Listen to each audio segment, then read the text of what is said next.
Who's there? Nay, answer me. Stand and unfold yourself. Long live the king. Bernardo? It's now struck 12. Get thee to bed, Francisco. For this we leave much thanks. Tis bitter cold and I am sick at heart. Have you read a quiet garb?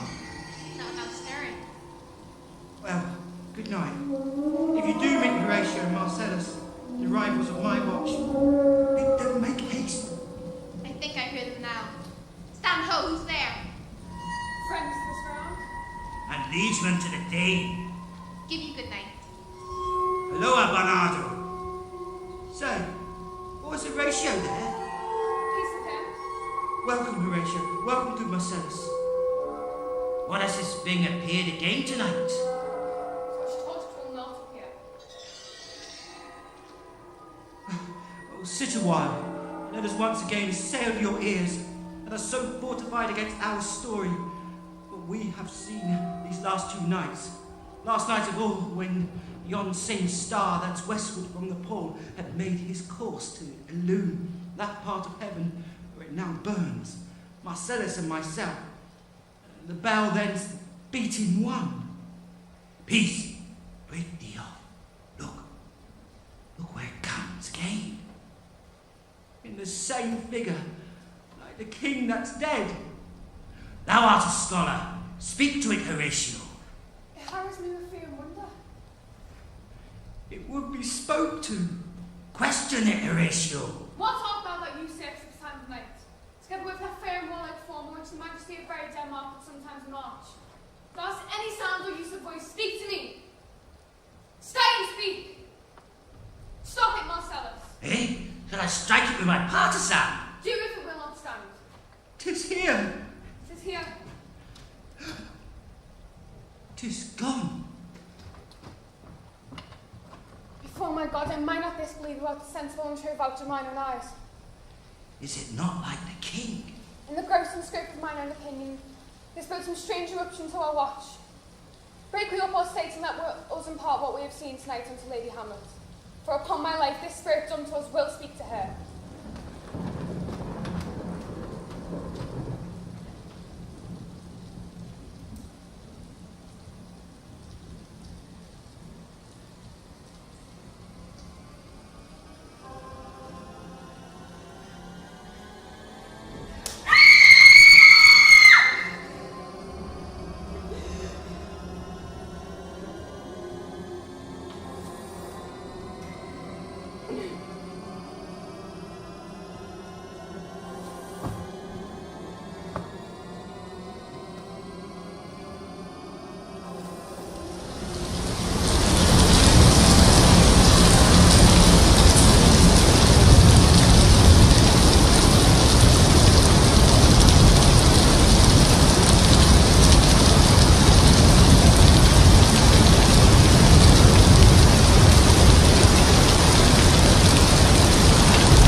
now our queen. The imperial judges to this warlike state have weighed to swear with a diffused joy. Taken, wife, and now where is he companies with you? Some of the sons of the suit what explain what thou hast. Yes, My dread lord, your deed favours return to France. From whence so willing I came to Denmark to show my duty in your coronation, yet now I must confess, that duty done, my thoughts of wish to bend again towards France. Bow then towards your gracious king's heart. I view your father's lead. What says Williams? He hath, my lady, wrung me from my slow lead by lips and petition. Alas, upon his will, I sealed my hard consent. I do beseech you, give him leave to go. Take thy foot out of my ears, his time begun. And thy best graces spend it at thy will. And now my cousin Hamlet, my daughter! A little more than kin and less than kind.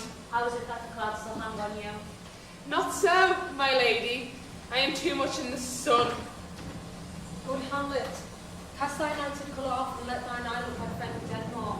Do not forever with barrenness seek thy noble father in the dust. Thou knowest 'tis common. What lives must die, passing through nature to eternity. Ay, madam, it is common. If it be, why seem it so particular with thee? Seems, madam. Nay, it is. I know not seems. 'Tis not alone my clothed good mother, nor the customary suits of solemn black that can denote me truly. For they are the actions that a man may play, and I have that which within passeth show. These were the trappings and suits of woe. 'Tis sweet and commendable in your nature, Hamlet, to give these morning duties to your father, but you must know that your father lost a father. That father lost his. And the survivor bound of the lily obligation, something to do exceed me sorrow, but to persevere in obstinate condolement is a cause of imperious stubbornness. 'Tis unmanly grief. We pray to you, throw to the earth this unprevailing woe, and think of us as a mother. But let the world take note, you are the most immediate to our throne.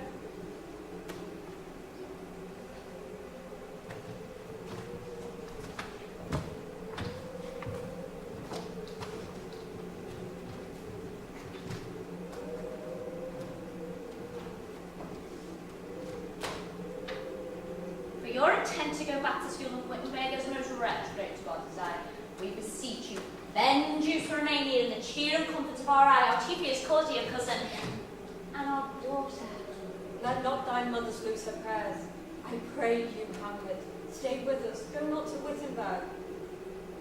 I shall in all my best obey you, madam. Why, 'tis a loving and fair reply. Be as ourselves in Denmark, madam. Come. With this gentle and unforced order, Hamlet, and smiling at my heart. Come away.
That this too solid flesh would melt, thaw and resolve itself into a dew, but that the everlasting had not fixed his cannons against self-slaughter.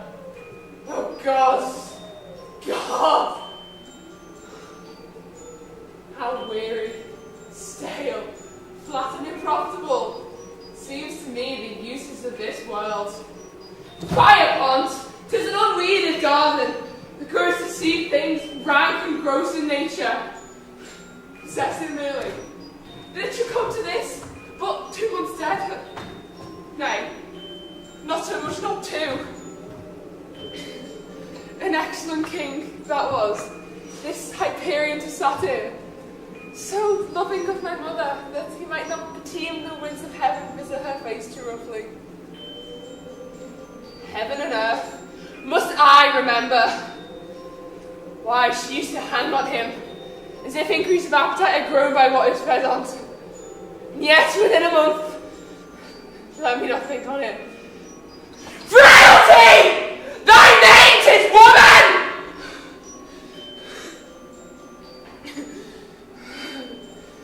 A little month, rather shoes were old with which she followed my poor father's body. Like Naomi, all tears. Why, she, even she, a beast that once discourse of reason would have mourned longer. Married with mine aunt. My father's sister, but no more like my father than I to Hercules. Within a month, oh yet the sulphurous unrighteous tears had left the flushings of her golden eyes, she married. Oh, what wicked speed, to post with such dexterity to incestuous sheets. It is not, nor cannot, come to good. But break my heart, for I must hold my tongue. Tell to your ladyship. I am glad to hear you well. Horatio, do I forget myself? The same, my lady, and your poor servant ever. But what make you from Wittenberg, Horatio? Francisco. My good lady. What are your affairs now, Snell? We'll teach you to drink deeper, you can't. My lady, I came to see your father's funeral. I pray you, do not mock me. I think it was to see my mother's wedding. Indeed, my lady, it fell hard upon. Thrift, Horatio. The funeral bake meats did coldly furnish forth the marriage tables. My father. Methinks I see my father. Where, my lady? In my mind's eye, Horatio. I saw him once. He was a goodly king. He was a man. Taken for all in all, I should not look upon his life again. My lady, I think I saw him yesterday. Saw? Who? My lady, the king, your father. The king, my father. Seizing your admiration for a while in the tent here, so I may deliver upon this witness, this marvel to you. For God's love, let me hear. 2 nights together had this gentlewoman, Francisco, in the dead last middle of the night, being thus encountered. A figure like your father, armed at point exactly, here appears before them, and with solemn march goes slow and sweetly by.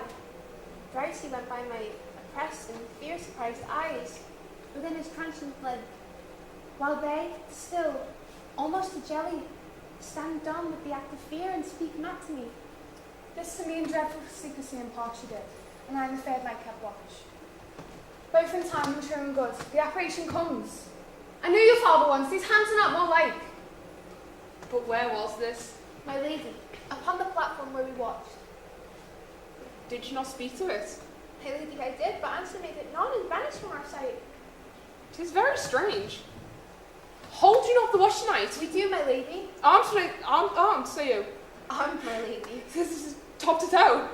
My lady, from head to foot. Then saw you not his face. Indeed, my lady, he wore his beaver up. What? Looked he frowningly? A countenance more in sorrow than anger. Pale or red? No, very pale. And fixed his eyes upon you? Most constantly. Would I have been there? I will watch tonight, perchance to walk again. I warrant it will. If it assumes my noble father's person, I'll speak to it, though hell itself should gape and bid me hold my peace. I pray you, if you've hitherto concealed this sight, let it be tenable in your silence still, and whatsoever else shall have tonight, give it an understanding but no tongue. I shall requite your loves, so fare you well. Upon the platform twixt 11 and 12, I'll visit you.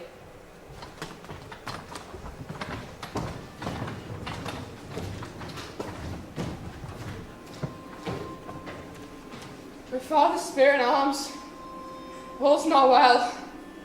I doubt some foul play. Would the night will come. Till then, sit still, my soul. Foul deeds arise, though all the earth overwhelm them to men's eyes.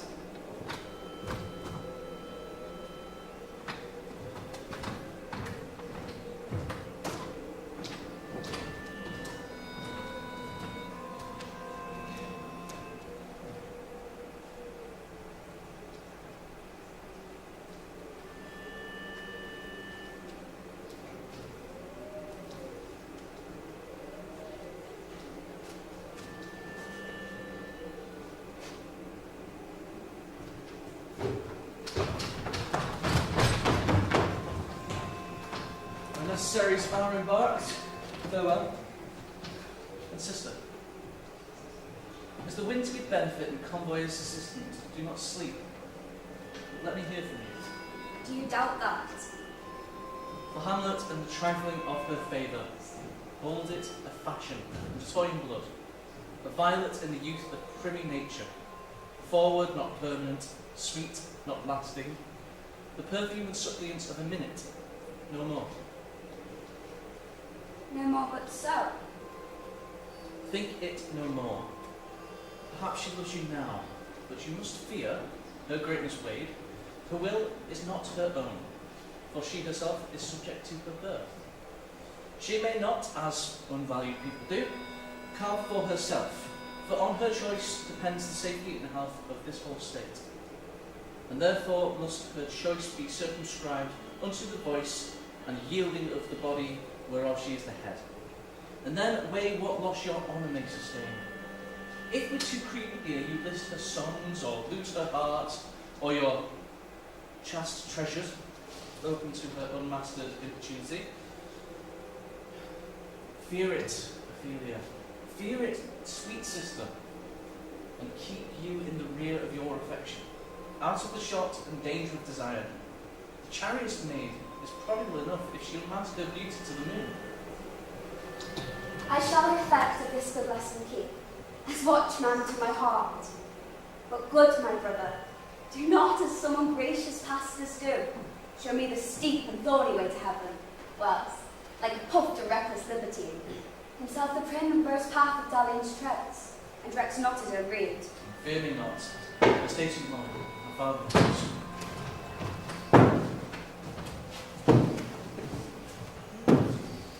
Yet here Laertes, abhorred for shame. The wind sits in the shoulder of your sail, and you are stayed for. There, my blessing with thee. And these few precepts in thy memory, see, thou character. Give thy thoughts, no tongue, nor any unproportioned thoughts is apt. Neither a borrower nor a lender be. Flown off loses both itself and friend, and borrowing on those the edge of husbandry. But this above all, to thine own self be true, and as it must follow, as the night did day, thou canst not be false to any man. Farewell, my blessed season, this of me. Most humbly do I take my leave, my lord. Farewell, Ophelia. Remember well what I've said to you. 'Tis in my memory locked, and you yourself shall keep the key of it. Farewell.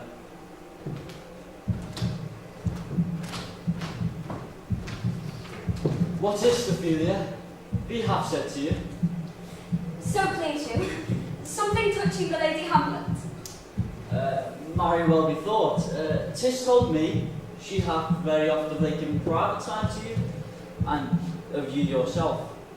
Have of your audience been free and bounteous? She hath, my lord, of late, made many affections known to me.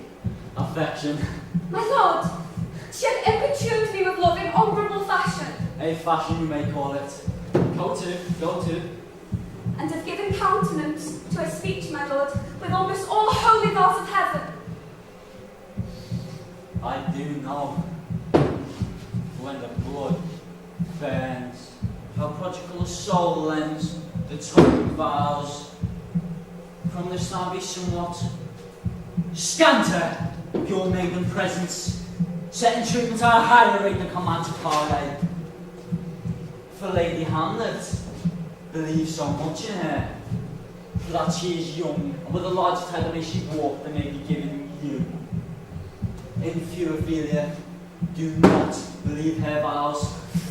This is for all! I will not, in plain terms from this time forth, have you so slander any moment leisure as to give words or talk with the Lady Hamlet.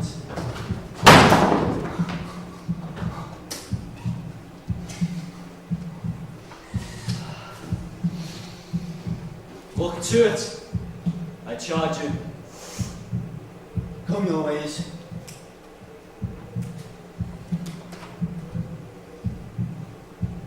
I shall obey my lord.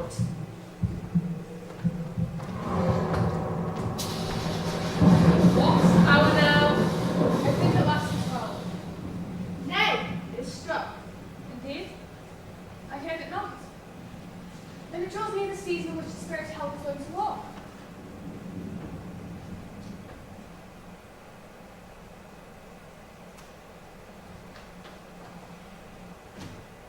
Look, my lady.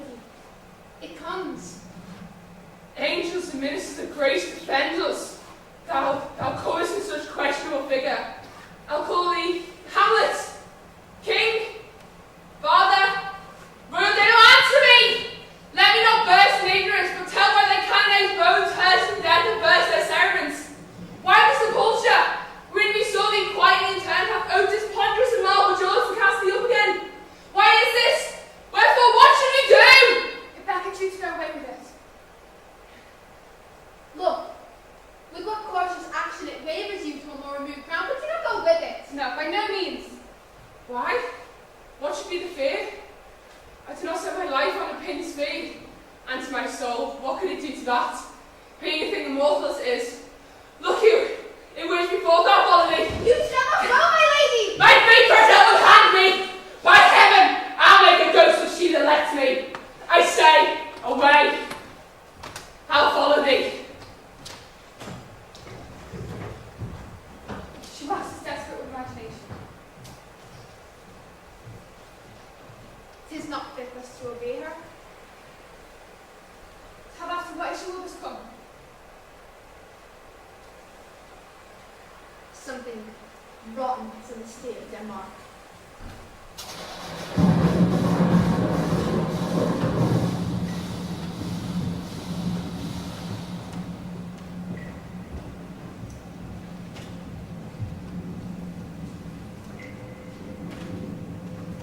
Where wilt thou lead me? Speak, I'll go no further. Mark me, and I soon turn into what I shall unfold. Speak, I am bound to hear. So art thou to revenge when thou shalt hear. What?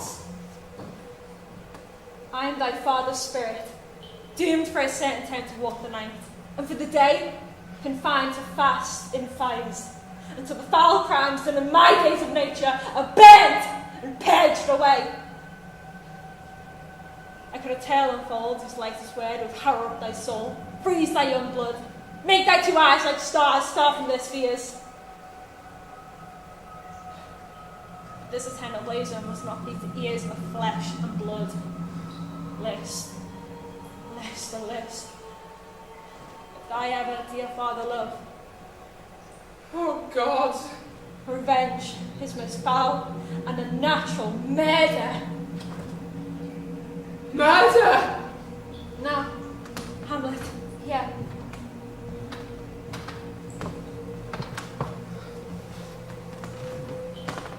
'Tis given out that sleeping in my orchard, a serpent stung me. So now the whole ear of Denmark is by a forged process of my death rankly abused. But know, thou noble youth, the serpent that did sting thy father's life now wears his crown. Oh, my pathetic soul, my aunt. Aye, that incestuous, adulterate beast! Witchcraft of her wit, with traitorous gifts! A wicked wit that gives to have the power so to seduce! once her shameful lust of my receiving virtuous queen. But soft, methinks I scent the morning air. Brief, let me be. Sleeping within my orchard, my custom always of the afternoon, upon my secure hour thy aunt stole. With juice of cursed heaven on in a vial, and in the porches of my ears to pour the leprous distilment, that swift as quicksilver courses through the natural gates and alleys of the body. Thus was I, sleeping by a sister's hand of life, of crown, of queen, at once dispatched, horrible, horrible, most horrible!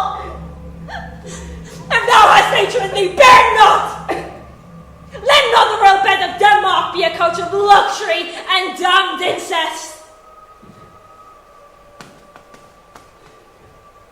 But howsoever thou purest act, tame not thy mind, nor let thy soul contrive against thy mother aught. Fare thee well at once! The glowworm shows the man to be in the air, and gins the pale of it on effectual fire. Adieu. Adieu, Hamlet. Remember me.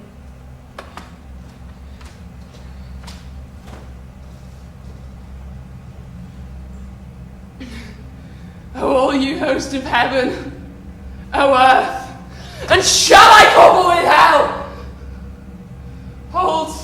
Hold my heart, you my sinews. Grow not instant old, but bear me stiffly old.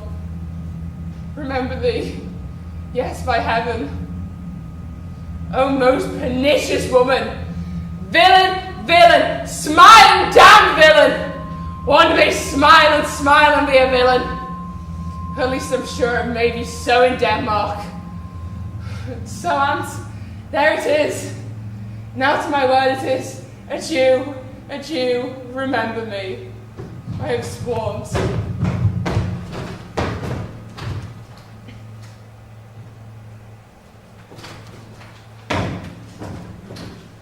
How's it, my noble lady? What news, my lady? Oh, wonderful. Good, my lady, tell it. No, you reveal it. Not I, my lady, by heaven. Nor I, my lady. How say you then? What heart of man once thinketh, but you will be secret. Aye, by heaven, my lady. There's ne'er a villain dwelling in all Denmark. He's an arrant knave! There needs no ghost to come from the grave to tell us this, my lady. Why, right, you say right. And so, without much circumstance at all, held it fit that we shake hands and part. You to your blissful desires, as all men have blissful desires, such as is. It's my noble part, look you, I'll go pray. These are but wise and whirling words, my lady. I'm sorry they offend you heartily. Yes, faith heartily. There's no offence, my lady. Yes, by St. Patrick, but there is Horatio, and much offence at that. Touching this vision here, it's an honest ghost, and that let me tell you. And so, good friends, as we are friends, scholars, and soldiers, give me one poor request. What is, my lady, we will. Never make known what you have seen tonight. My lady, we will not. Indeed, upon my sword, indeed. Swear. Sayest thou so, boy? Art thou there, true penny? Come, you hear the fellow in the cellarage. Consent to swear. Propose the oath, my lady. Never to speak of this that you have seen. By my sword, indeed. Swear. Rest, rest, perturbed spirit.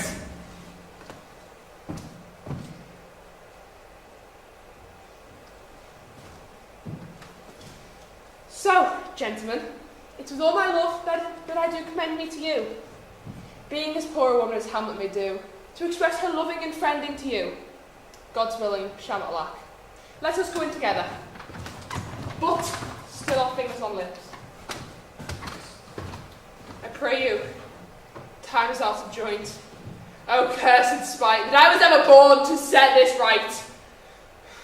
Come, let us go together.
How now, Ophelia? What is the matter? Oh, my lord, I've been so frightened.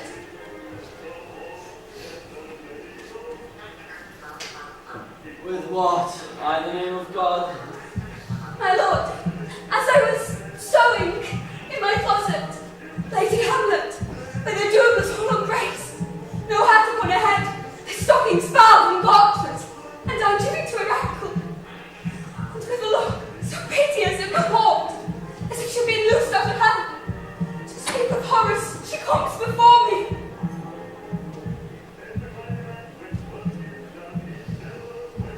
Mad for thy love. My lord, I do not know, but truly I do fear it.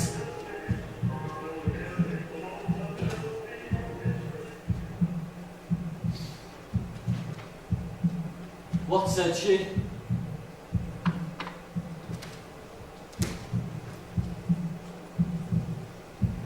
She took me by the wrist and held me hard. Then goes she to the length of all her arm, with her other hand thus o'er her brow. She falls to such perusal of my face as she would draw it. Long stayed she so, at last, a little shaking of mine arm and thrice her head, thus waving up and down. She raised a sigh so piteous and profound, as it did seem to shatter all her bulk and end her being. That done, she lets me go, and with her head over her shoulder turned, she seemed to find her way without her eyes. For out a door she went without their helps, and to the last bended their light on me.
Come, go with me.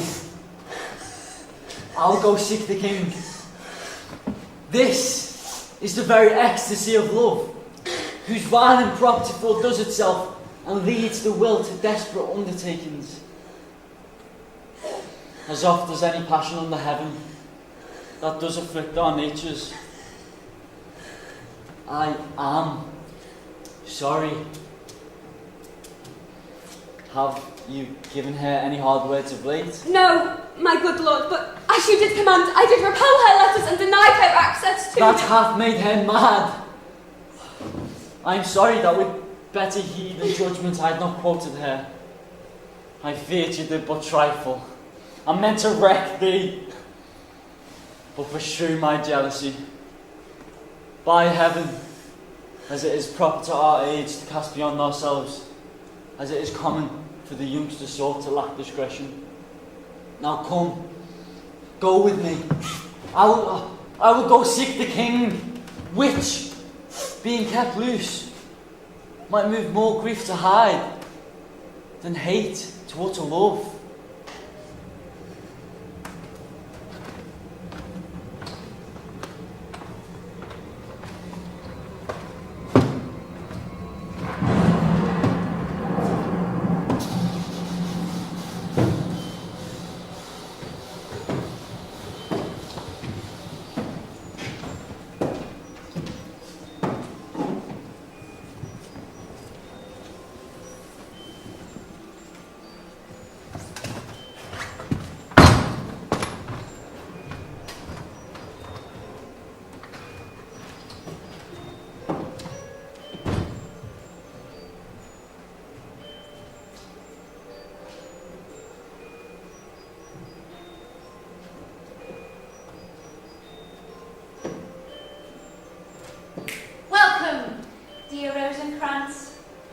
and Guildenstern.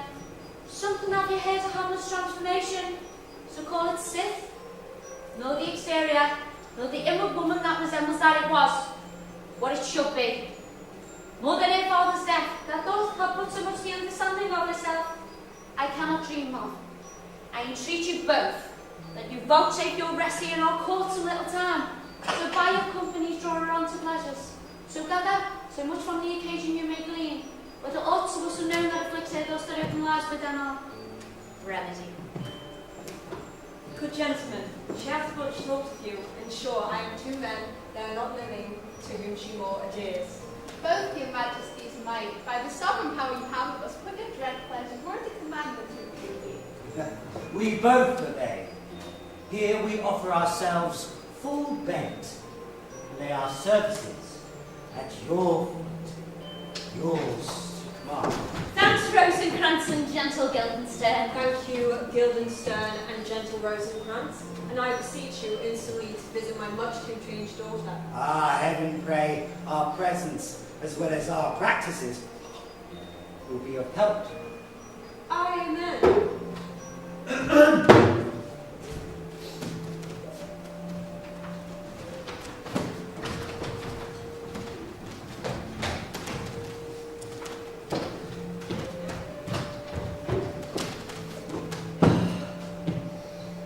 Since brevity is the soul of wit, and tediousness the limbs and outward flourishes, I will be brief. Your noble daughter is mad, mad call I it. For to define true madness, what is but to be nothing else but mad. But let that go. More matter with less art. Madame, I swear I use no art at all. That she is mad. 'Tis true, 'tis true, 'tis pity, and pity 'tis true.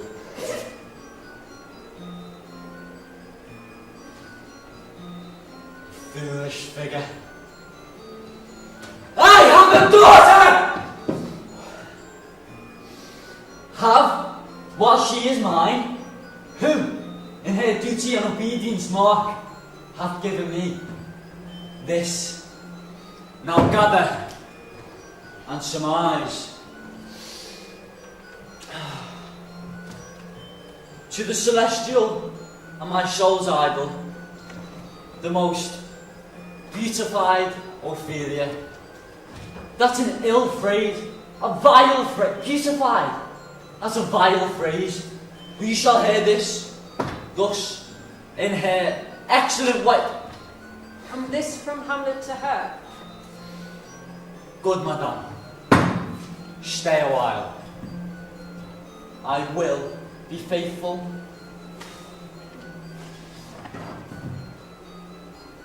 Doubt now the stars are fire, doubt that the sun doth move, doubt truth to be a liar, but never doubt I love. Oh dear Ophelia, I am ill at these numbers. I have not art to reckon my groans, but that I love thee best, oh most best. Believe it. Adieu. Thine evermore, whilst this machine is to her, Hamlet. This, in obedience, hath my daughter shown me, and more above hath her solicitants, as they fell out by means time, by means place, all given to mine ear. But how has she received her love? What do you think of me? As a man of faithful and honourable. Well, I'd fain prove so, when I'd seen this hot love on the wing from my young mistress. Thus, I did bespeak. Lady Hamlet is a princess out of thy star, this must not be. And then my precepts gave her that she shall lock herself from his resort, admit no messages, receive no tokens. Which done, she took the fruits of my advice, and she repulsed, fell into a sadness, then into a fast, thence to a watch, thence to a lightness, thence to a weakness, and by this declension, fell into a madness, wherein now she raves, and we all mourn for. Do you think 'tis this? It may be very likely. Hath there been such a time, I'd fain know that, when I positively said, "'Tis so," when it proved otherwise. Not that I know.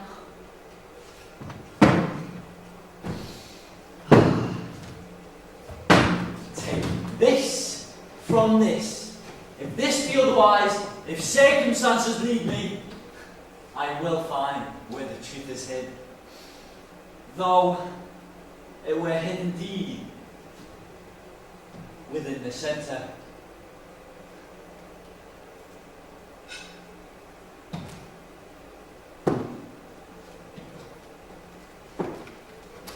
Oh, maybe try it. You know, sometimes you walk miles to get me in the lobby. Yes, indeed. At such a good time I'd lose my daughter to her. Be you and I. Behind the arch then. My thing counted. She loving up and being up. From a reason for it, thereon. Let me be no systems of state will keep farming cases. We will try it. It looks sadly where a poor wretch comes reading. Away! I do beseech you. Both away.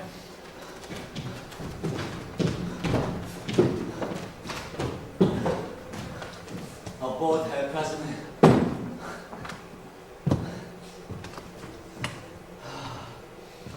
I'll give you leave. How does the good Lady Hamlet? Oh, God's mercy. Do you know me, my lady? Excellent, well. You are a fishmonger. Not I, my lady. Then I would you were so an honest man. Honest, my lady. Aye, sir. To be honest as this world goes is to be one man picked out of 10,000. That's very true, my lady. For if the sun breeds maggots in a dead dog, being a god kiss and carrion. Have you a daughter? I have, my lady. Well, let her not walk in the sun. Conception's a blessing, but not that your daughter may conceive. Friend, look to it. Still harping on my daughter, yet you knew me not at first. What do you read, my lady? Words. Words. Or what? Words. Or what is the matter, my lady? Mean who? I mean the matter that you read, my lady. Slanders, sir. The satirical rogue says here that old men have grey beards, their faces wrinkled, eyebrows and thick amber plumtree done, and have a plentiful laugh of wit. Together with those weak hams, is it holding it honesty to have it thus set down? For yourself, sir, should be old as I am. If you could, like a crab, go backwards.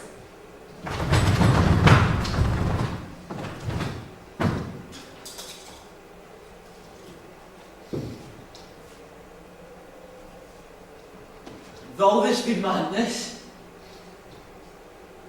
yet there is a method in it. Will you walk out the air, my lady? Into my grave. Indeed, that is out the air.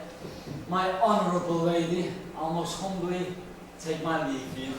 You cannot, sir, take from me anything I will willingly part with all. Accept my life, accept my life, accept my life. Fare you well, my lady. It's tedious old fools. You seek the Lady Hamlet? There she is. God save you, madam.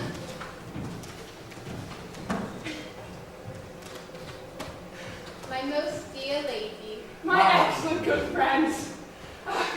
Rosencrantz, Guildenstern, good lads, how do ye both?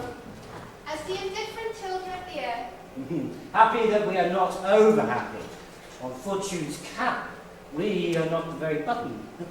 Nor the sole of her shoe? Neither, my lady. Then live you at her waist, or in the middle of her famous. Faith, we are her privates. Oh, it's most true, the secret part of fortune. What's the news? None, my lady, but that the world's grown honest. Then then doomsday is near. But your news is not true. So tell me, what have you, my good friend, deserved at the hands of fortune that she sent you to prison hither? Prison, my lady. Denmark to prison? Then the world is one. A goodly one, in which there are many wards, confines, and dungeons. Denmark being one of the worst. We think not so, my lady. But let me conjure you, by the rights of our fellowship, be even indirect with me.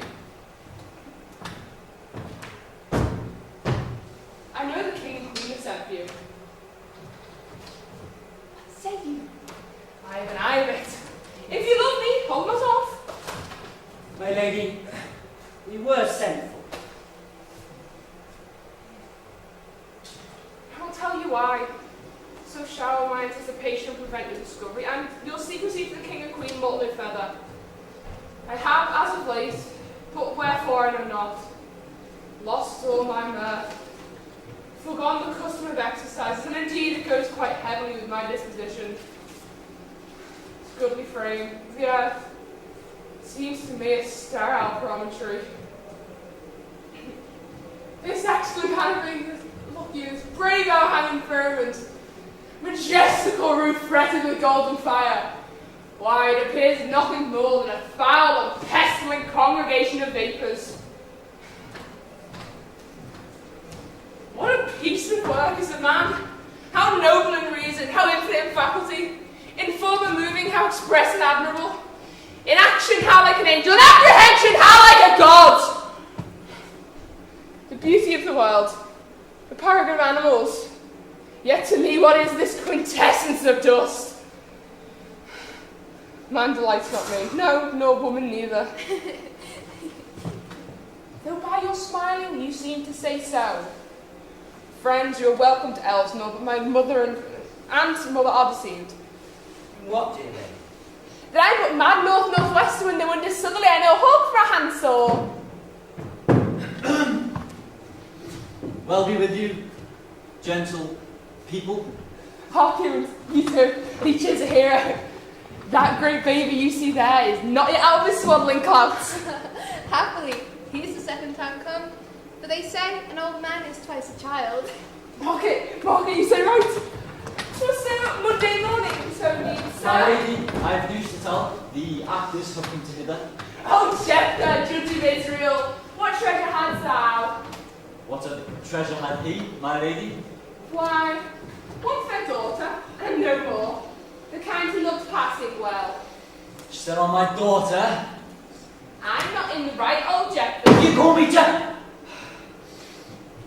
My lady, I have a daughter that I love passing well. Nay, follows not. What follows then, my lady? Why not on God's time, you know? 'Tis well. I'll have you speak out the rest soon. Good my lord, will you see the place where we start? Do you hear? Let them be well used, for they are the abstract and brief chronicles of the time. After your death, you had better have a bad epitaph than their ill report while you live. My lady, I will use them according to desert. God's body, kinsman! Use every man after his desert, and who should escape whipping? Use them after your own honour and dignity. The less they deserve, more merits than your bounty. Take them in. Come, says.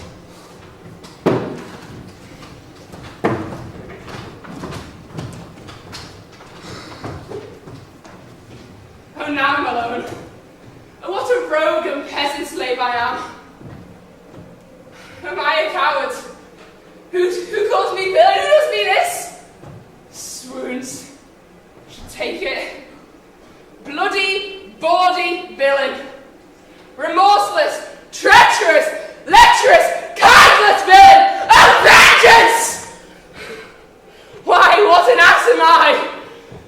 Most brave that I, daughter of dear father murdered, prompted to my revenge by both heaven and hell, should like a whore unpack my heart with words, fall cursing like a very drama scullion. Fire pond, I have these friends, play out something like the murder of my father for mine aunt. I'll observe her looks, I'll tend to them quick. But if she blench, I know my course. The play's the thing wherein I'll catch the conscience of the king.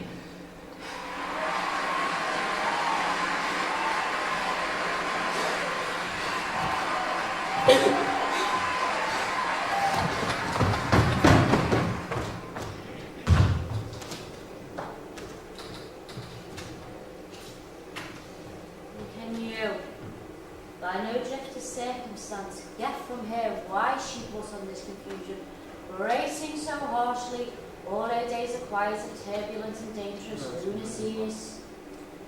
She does confess she feels herself distracted, but by what cause she will by no means speak. And nor do we find her forward to be sounded, but with a crafty madness, when we would bring her to some discussion of her state. Did she receive you well? Most like a lady. Yeah, but with much force in her disposition. But of our demands most freely in her reply. Good gentlemen, give a further edge and drive the purpose under these lights. Gertrude, Leave us too. We have closely sent for him hither, that ye, to swear by accident, may hear front. Ophelia. I shall obey you, my lord. And for your part, Ophelia, I do wish your good beauties be the happy cause of Hamlet's wildness. Madam, I wish it may.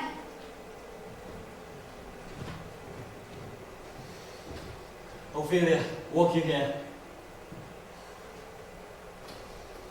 Gracious, so please you, we will bestow ourselves.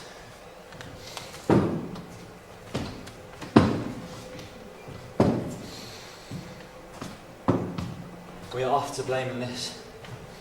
'Tis too much proved. Of devotion's visage, righteous action. We do.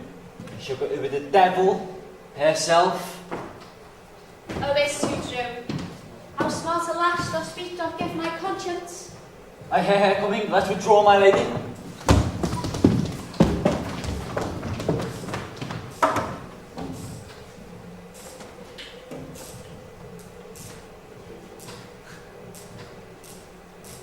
To be, or not to be, that is the question.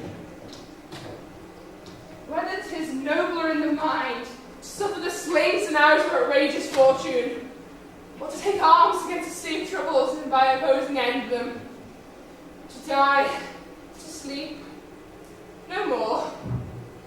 To sleep to say we end the heartaches and 1,000 natural shocks of flesh thereto.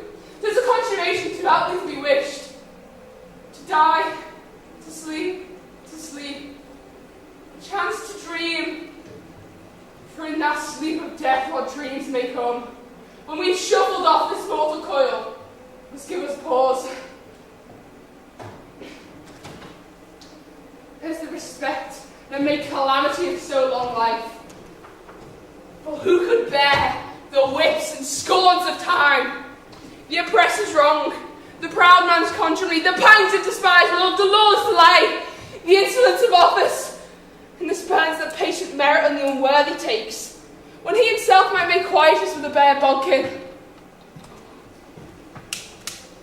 Who would fathers bear to sweat and grunt under a weary life? But the dread of something after death, the undiscovered country that born no traveller returned, rather puzzles the will, and makes us bear the ills we have, than fly to those we know not of. Thus conscience makes cowards of us all. Soft you now, the fair Ophelia, nymph of thy horizons, be all my sins remembered. Good, my lady. How does your honour for this many a day? Humbly thank you. Well. My lady, I have remembrances of yours that I have longed to redeliver. Pray you, now receive them. No, not I. I never did go out. My honoured lady, you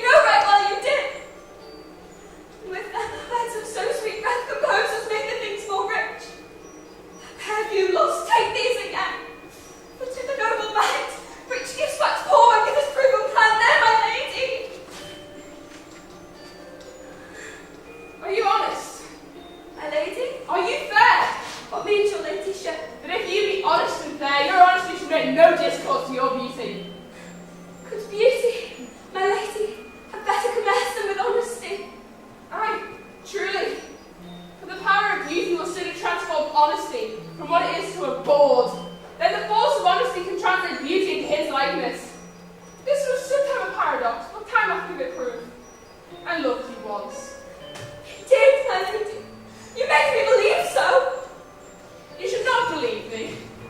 For virtue cannot so inoculate the stock, though we shall relish of it. I loved you not. I was the more deceived. Get thee to a nunnery! Why wouldst thou be breeder of sinners?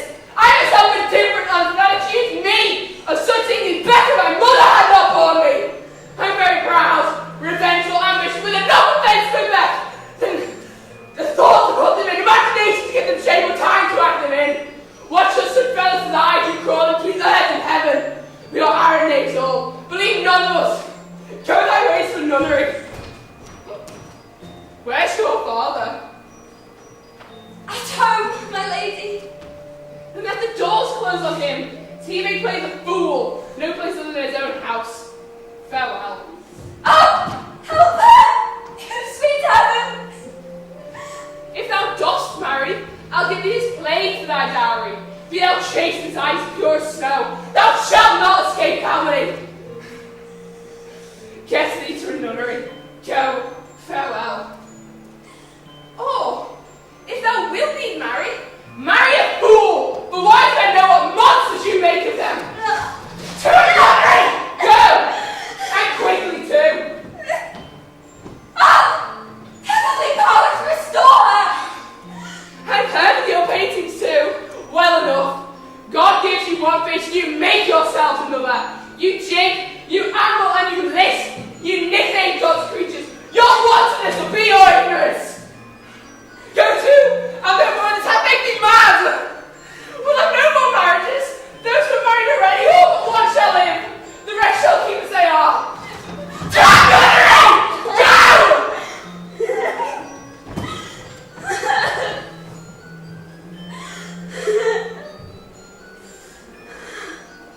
Oh, what a noble mind is he overthrown! The courtiers, the soldiers, the scholars, eye, tongue, sword, the expectancy and the rose of the fair state, the class of fashion and the mould of form, the observed of all observers, quite down. And I, of ladies most deject and wretched, that some thorny music of it bounds, now see that noble and most sovereign reason, like sweet bells jangled, out of tune and harsh, unmatched form and feature of blown youth, blasted with ecstasy. Ah! Woe is me, to have seen what I have seen, see what I see.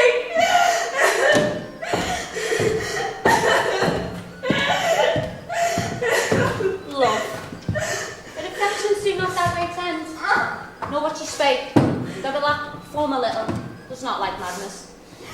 There is something in it, so will be some danger which for to prevent. I, having quick determination that does set it down that she will along with speed to England. What do you think on? It shall do well. But yet, I do believe the origin and commencement was sprung from neglected love. How now, Ophelia? You need not to tell us what the Lady Hamlet said. We heard it all. My lady, don't you please. But, if you hold it fit, after hair play, let the Queen, mother all alone, entreat her to show her grief. Let her be round with her, and I'll be placed. So please you, in the ear of all their conference, if she find her not, to England send her, or confine her where your wisdom best shall think.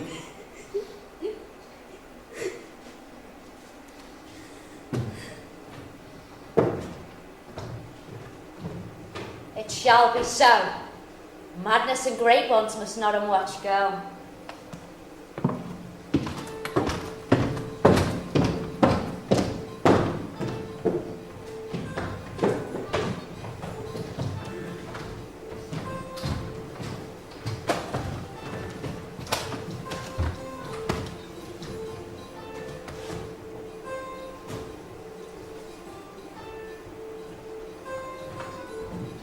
Speak the speech, I pray you, as I pronounced it to you.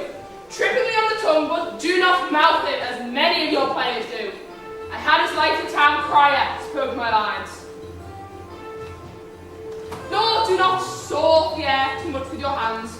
Thus use all gently, for in the very torrent tempest, may I say whirlwinds of passion, you must acquire and beget a temperance that gives smoothness. Oh, it offends the soul. Fear a robustious, periwig-pated fellow, tear at passion to tatters, to very rags, to split the ears of the groundlings who for the most part are capable of nothing but inexplicable dumb show and noise. Why, I'd have a fellow whipped for overdoing time of gods. It out Herod Herod. I pray you, avoid it.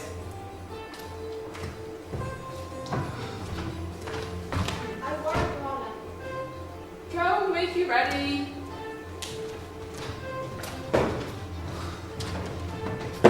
Now, my lord, and will the king hear this piece of work? And the Queen too, and that presently.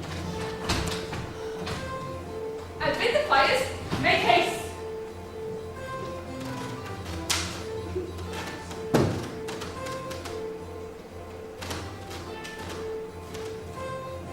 What Horatio? Horatio, now time just a moment. Is there my conversation come with all? My dear lady. Nay, not make it flatter. Observe my aunt. If her occulted guilt not itself unkennel in one speech, it's a damned ghost you've seen. My imagination be as foul as Vulcan's stiffing. Give her heedful note, for I and I will bring her to her face, and after, both our judgments join in the centre of her seeming. Well, my lady, if you see what else is place back and escape the answer, I'll hear the fact. Here comes the play. I must be idle. Get your place. How fares opposite Hamlet? Excellent in faith. In the comedian's dish, I the air promise crown. You cannot feed capon so. I have nothing but this answer Hamlet is written on, have I? No. Nor mine now. My lord, you played me first, did you? That did I, my lady, and was accounted a good actor. What do you act? I did an act Julius Caesar. I was killed. I the capital. Brutus killed me. Well, what a brute of a part to kill such capital a calf there. Come hither, my dear Hamlet, sit by me. No, mother, it's better more attractive here. Do you mark that? Lady, shall I lie in your lap? No, my lady. And lay my head upon your lap. My lady. Did you think I meant country matters? I think nothing, my lady. There's the fair thought, to lie between maids' legs. What is, my lady?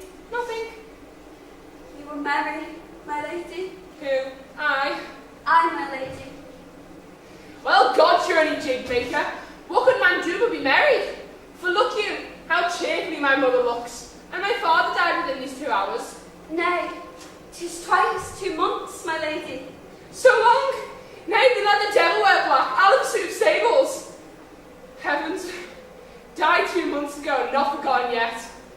Then there's the hope a great man to marry might outlive his life. Half a year.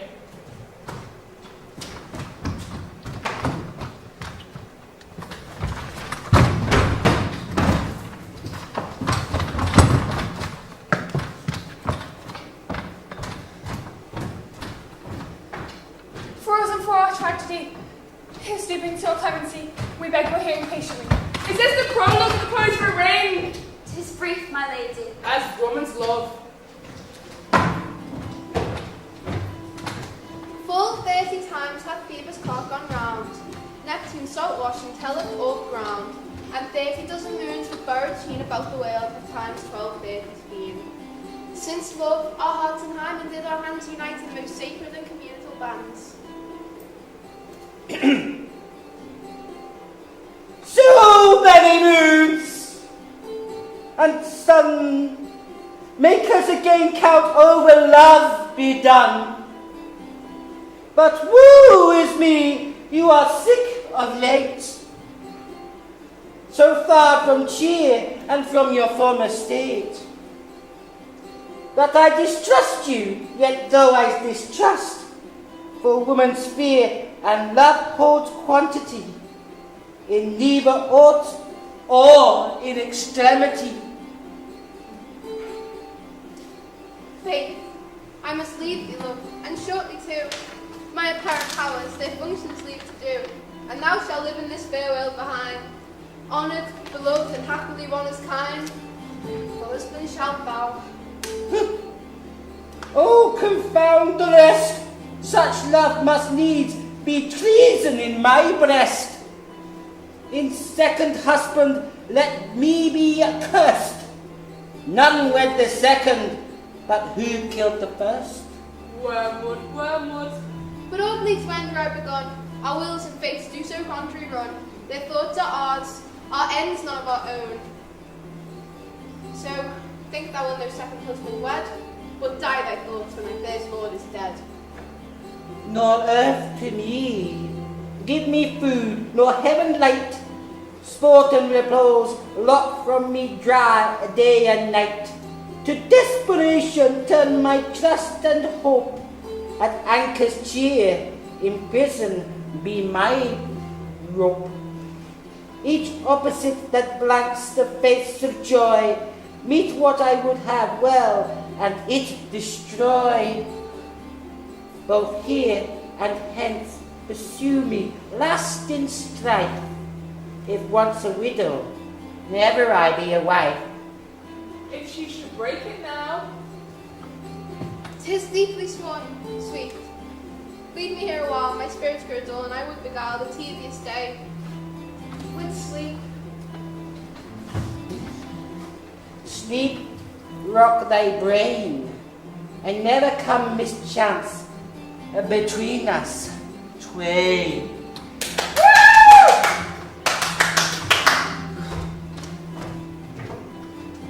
Madam, how like this play? The lady protests too much, methinks. Oh, but she will keep her word. Have you read the argument? There's no offence in it. No, it's all in jest, poison in jest. No offence in the world. What do you call the play? The mousetrap. This one's Lucianus, nephew to the king. You're as good as a chorus, my lord. If I could interpret between you and your love, if I could see the puppets dallying, You are keen, my lady, you are keen. it would cost you a groaning to take off my edge. Still better and worse. So, we must take on all husbands. Begin. Murderer. Pox. Leave thy family face and begin. So the croaking raven doth bear for its revenge.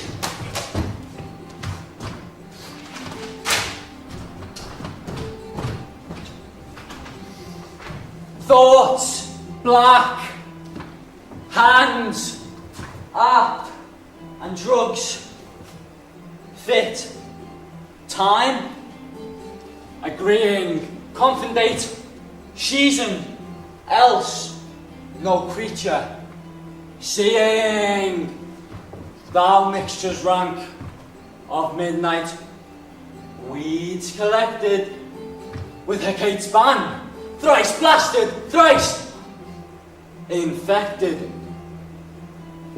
Thou natural magic and dire property, unwholesome life, you say immediately.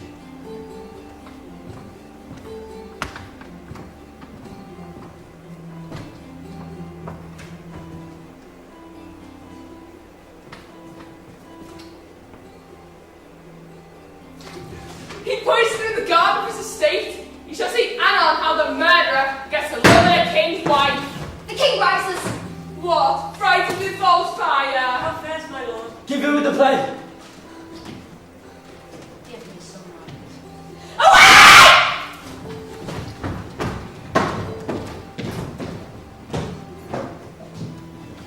Why let the stricken deer go weep? For heart and call it play. For some must watch while some must sleep. So runs my world away. Ah, Horatio!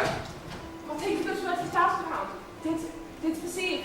Very well, my lady. Upon the talk of poisoning, I did very well to note him. My lady, vouchsafe me a word with you. sir, a whole history. The Queen, madam. Aye, what of her? She is in retirement, much distempered. With drink, sir. No, with choler.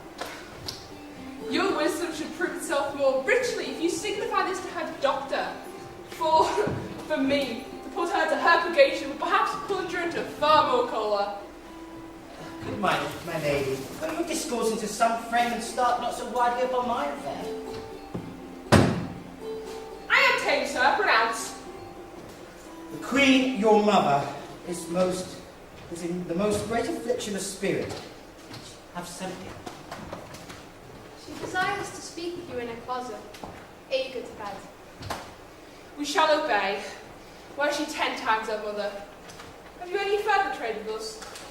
My lady, you did once love me. So I do still, buying pigs and stealers. Good, my lady. What is your cause of distemper? You surely do. While the door upon yourself, you deny your griefs to your friend. Sir, I lack advancement. How can that be? We have but the voice of the king himself for your succession in Denmark. Why, but while the grass grows. The proverb is something musty.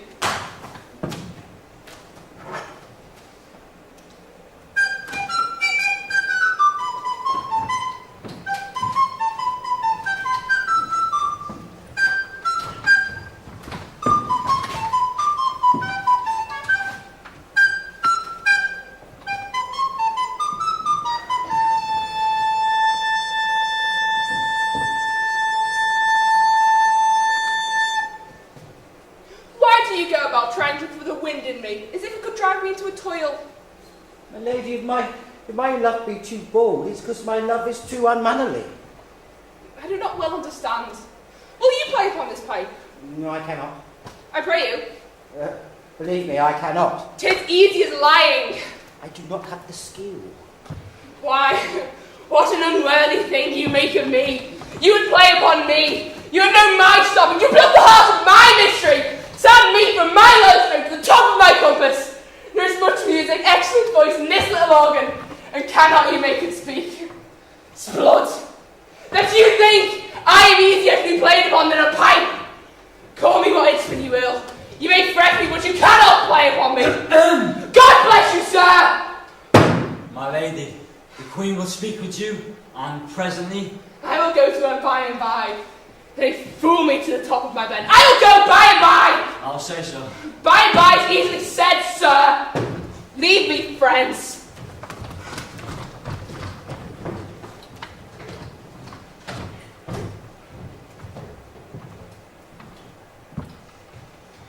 "'Tis now the very witching time of night, when churchyards yawn and hell itself breathe contagion into the air.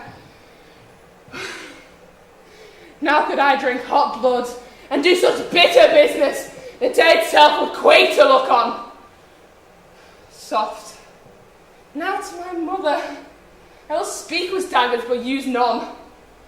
My tongue and soul in this be hypocrites. How in her words soever she be shent, to give them seals, never my soul consent.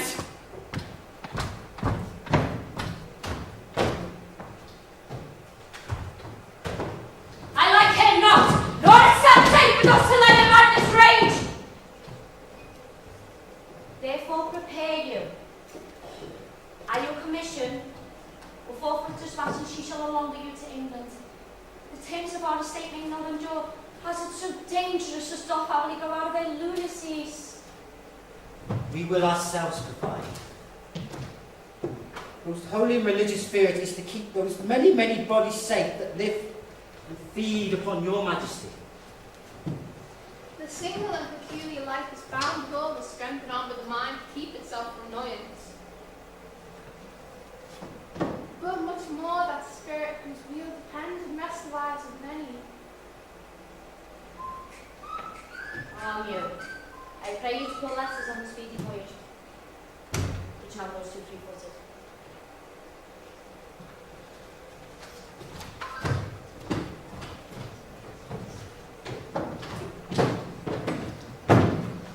My lady, she's going to my mother's closet, and behind the arras I'll convey myself to hear the process, and warrant she'll tax her home.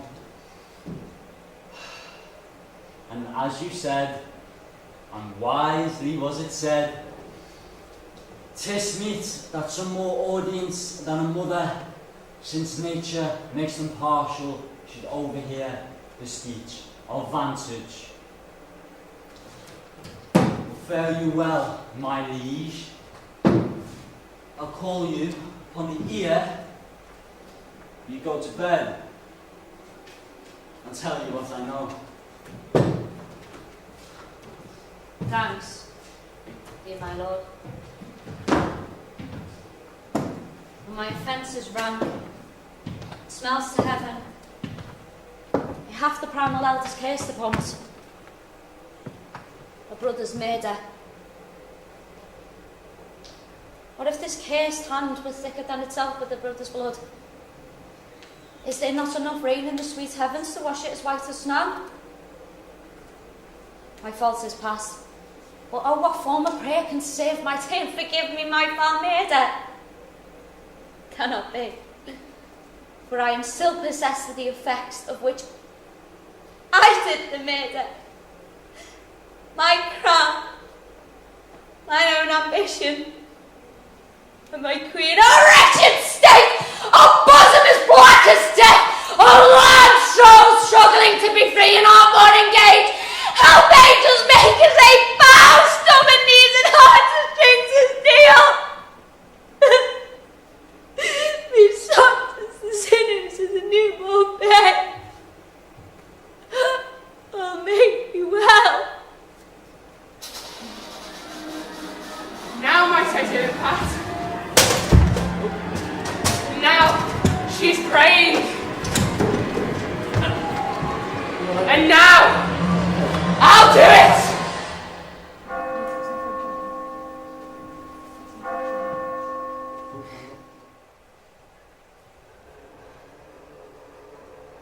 Now might I do it, Pat. And now she's praying. And now I'll do it! And so she goes to heaven. And so I'm revenged. I had to be scanned. A villain kills my father, and for that I, his sole daughter, to the same villain sent to heaven. No! Upsword, no thou more horrid hent. Perhaps when she is drunk asleep, or in her rage, or in the incestuous place of her bed. And I'll trip her, so her heels may kick at heaven, and her soul be damned and black as hell whereto it goes. My mother stays. This physic prolongs thy sickly days.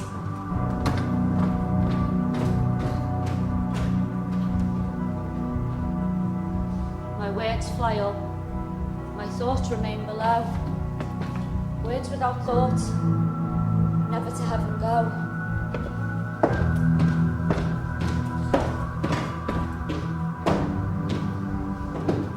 She will come straight. Look, you lay home to her. Tell her a branch of been too bold to bear with, and that your grace I'll scream between much heat and her. I'll sconce me even here. I warrant you fear me not. Withdraw our hair coming.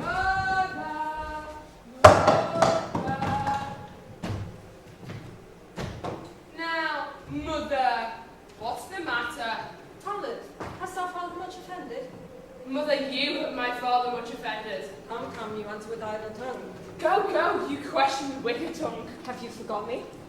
No, by the rood, not so. You are the queen, your husband's sister's wife. And would it were not so, you are my mother. No, then I'll set those to you that can't speak. Come, and sit you down. You go not, till I set up a glass. You may see the inmost part of you. What wilt thou do? Thou wilt not kill me. Help! What's wrong? Help.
Corruption, or even making love. Speak no more. These words like daggers enter mine own eyes. No more to me, Hamlet. A murderer and a villain! Compass the empire and the rule! From the shell, the precious diamond stole in her pocket. No more! A king of shreds and patches! Save me! No, no, no, me in your wings! Bring heaven to God, so much your gracious figure! Alas, he's mad. Do not forget. This visitation is motivated by our most blunt purpose. But look, amazement on my mother sits. Oh, step between her and her frightened soul. Pity the weakest bodies, the strongest words. Speak to her, Hamlet. How is with you, lady? Well, out of the view that you bend your eye on vacancy and with the corporal head you call discourse, whereon do you look? On him, look, you have any glass. Who do you speak this? Do you see her on there? I have nothing at all yet. All that is I see. You see nothing here. Nothing but sounds. Why, look you, how it steals away. My father and his hand as he lived. Look you, where he goes for now, out of the portal. Oh, Hamlet, thou hast left my heart away. Throw away the words of heart and lift the aura in the other half.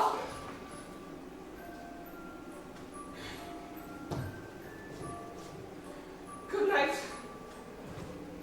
But go not to my night's bed tonight's refrain. Thou shalt uncanny easiness the next after the next more easy. For this same Lord, I do repent. I will bestow him answer well to the death I gave him. So again, good night. I must be cruel only to be kind. Must God begins and worse is left behind. One word more, good lady. Well, what shall I do? I must to England, you know that. Alack, I have forgot to so concluded on. There's letters sealed, and these two schoolfellows, who I will trust as adders found. They bear the mandate, must sweep my way, and marshal me to knavery.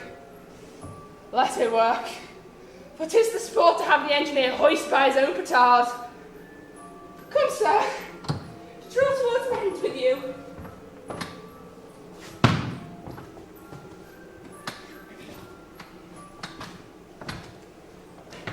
Good night, brother.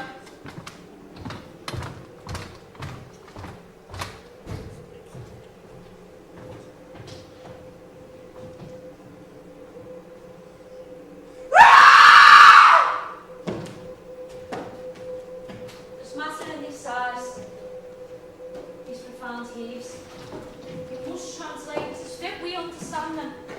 Where's your daughter? So it is facing us a little while. Oh my God, what have I seen tonight? What? Gertrude? How does Hamlet? As mad as seeth wind, when both content to which mightier. Behind the arras, heard something stare, whips out a rapier, cries, a rat, a rat. When in his lawless apprehension, killed the unseen good old man. Oh, heavy deed. He had been with us. Had we been there, her liberty full of threats to all, to you yourself, to us, to everyone. Where's she come? To draw apart the body she had killed. Oh, Gertrude, come away. The sun no sooner shall the mountains touch. But we will ship her hence, and this vile deed we must, with all our majesty and skill, both countenance and excuse.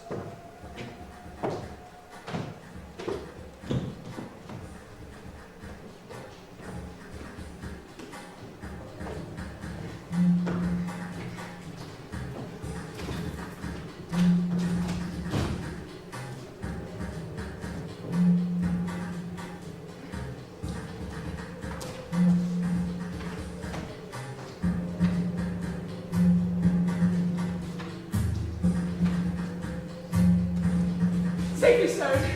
Hamlet! Lady Hamlet! Oh, pitiful.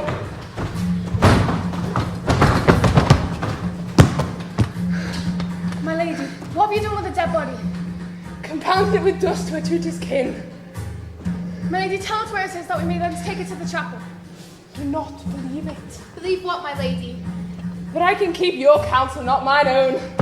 Besides, to be demanded of by a sponge, what replication could be made by the daughter of a king? Taking me for a sponge, my lady. Aye, sir, the soaps of the Queen's countenance, her rewards, her authorities. But such emphasis do her the best service in the end.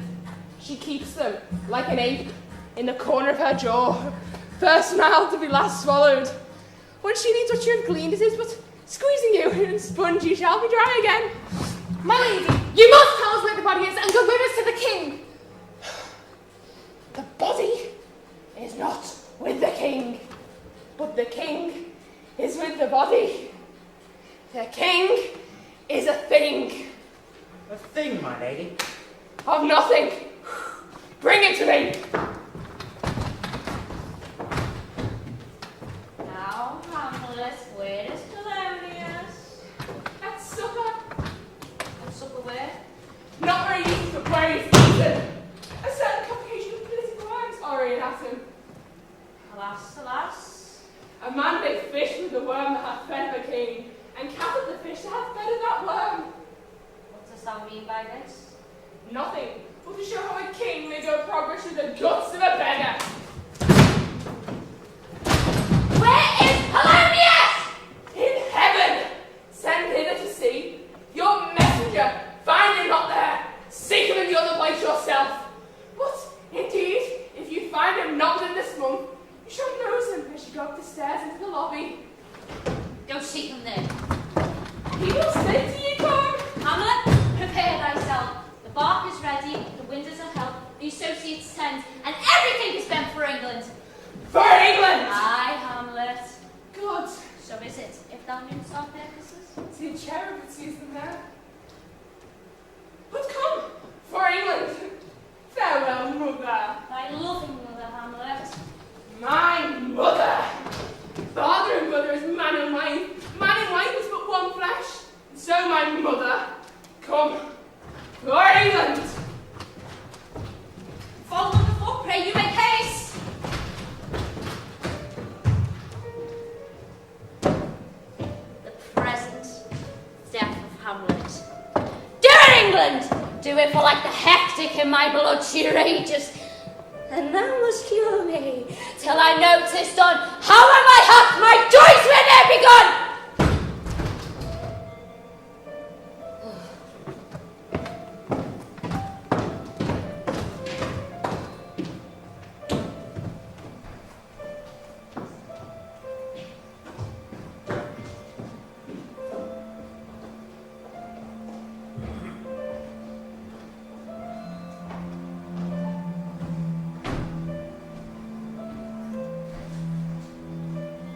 How will all occasion to inform against me, and spur my dull revenge? What is a man, if the chief good and mark at this time be but to sleep and feed? A beast, no more. Sure, he that made us for such large discourse, looking before and after, gave us not the capability nor godlike reason to fuss us unused. How stand I then? I'm a father killed, a mother stained! Excited by his red blood, and let all sing!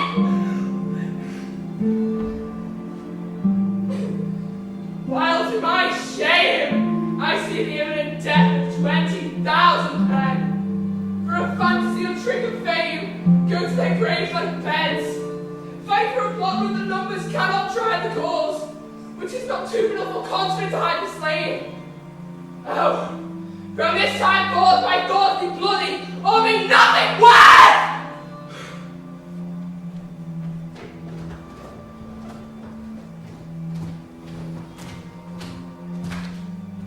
I will not speak with her. She is unfortunate and deep distraught, and with the need to be pitied. She speaks much of her father and says she has a Shakespeare that hems and beats her heart. She speaks things in doubt that carry her half sense. Her speech is shut and shaped, and is often moved to the hearer's question. To God she was spoken by, for she makes too dangerous conjectures and ill-reading minds. Fine, bring her in. In my sick soul, as sinister nature is, each toy seems prologue to some greater mess, full of father's jealousy as guilt, spills itself within to be spilt. Where is the beauteous majesty of Denmark? Run on, Ophelia. Say you, nay, pray you, Mark. He is dead and gone, lady. He is dead and gone. At his head a grass-green toad, at his heels a stone. Come now, Ophelia. Pray you! Mark. White his shrouds, the mountain snow, Alas, look here. guarded with sweet flowers, which few kept to the great did go, with love showers. What do you, pretty lady? Well, God, I owed you. They say the owl was a baker's daughter. Lord, we know what we are, but know not what we may be. God be at your table. Pretty Ophelia. Indeed, lad, but out of no thought make an end on it. By cheers and by Saint Charity, alack and fie for shame. Young men will do it if they come to it. By cock, they are to blame. Quoted she before you tumbled me, you promised me to wed. So was I had done by yonder sun, and now it's not come to my bed.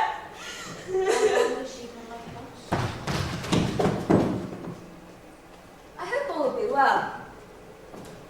But I cannot help but weep to think they should lay him in the cold ground. My brother shall know of it! And so, I thank you, your good counsel. Come, my coach. Good night, ladies. Good night, sweet ladies, good night. Follow her close, give a good watch, I pray you. Well, this is the poison, the deep grief. It springs from my father's death. First their father slain, next your daughter was gone. Poor Ophelia, divided from herself in her fair judgments, without the which we are pictures on mere beasts. Oh, my dear Gertrude, this to be made in peace in many places gives me sublimious death.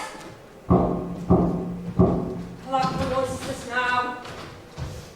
Oh, that vile king! Give me my father! Call me good lighties. That drop of blood that's calm proclaims me bastard! Christ will go to my father, prance the harlot even here, between the chest of smirched brow of my true mother! What is this cause, Laertes, that thy rebellion looks so giant like? Let him go, Gertrude, tell me, Laertes, why thou art instead. Let him go, Gertrude, speak, man. Where is my father? Dead. But not by him! Let him demand his fill. How came we dead? I'll not be juggled with. To hell, allegiance, vows to the blackest devil. I'll be revenged most thoroughly for my father. Is it writ in your revenge that swoop stake you will draw both friend and foe, winner and loser? None but his enemies. Will you know them then? To his good friends, thus wide I'll open my arms, and like the kind, life-rendered pelican, repast them with my blood. Why? Now you speak like a good child and a true gentleman. I am guiltless in your father's death and most sensible and grief for it. This shall as level pierce as judgment's date us to your eye.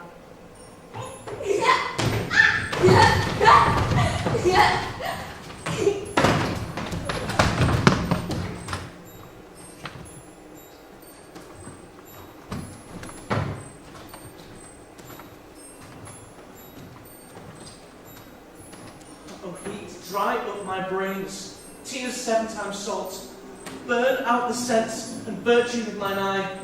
Dear maid, kind sister, sweet Ophelia. They bore him barefaced on the bier. Hey, nonny. Hey, nonny. And in his grave, great many a tear. Are you well, my dove? Hast thou thy wits, and didst persuade revenge could not move thus? Yes, Rosemary. That's for remembrance. Pray, love, remember. And there A document in madness, thoughts and remembrance fitted. There's some for you. Ankle and banks.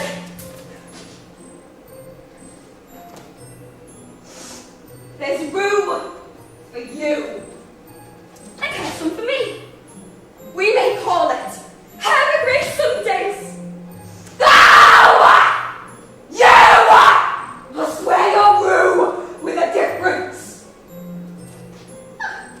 There's a daisy. I must give you some violets, but they withered all when my father died. They say he came to a good end. Thought and affliction, passion, hell itself, she turns to favour and prettiness. And will he not come again? And will he not come again? No, he is dead. Go to thy deathbed. He will never come again. His beard was as white as snow. Old flaxen was his pearl. He is gone, he is gone. And we cast away moan. God have mercy on his soul. And of all Christian souls I pray. God! God be with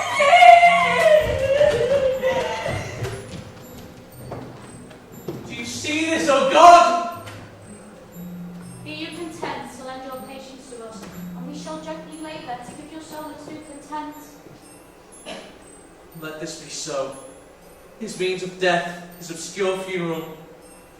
No trophy, sword, nor hatchment over his bones. No noble rite, nor formal ostentation. Cry to be heard from heaven to earth, that I must call it in question. So you shall. Where the offences, let the great axe fall. I pray you, go with me.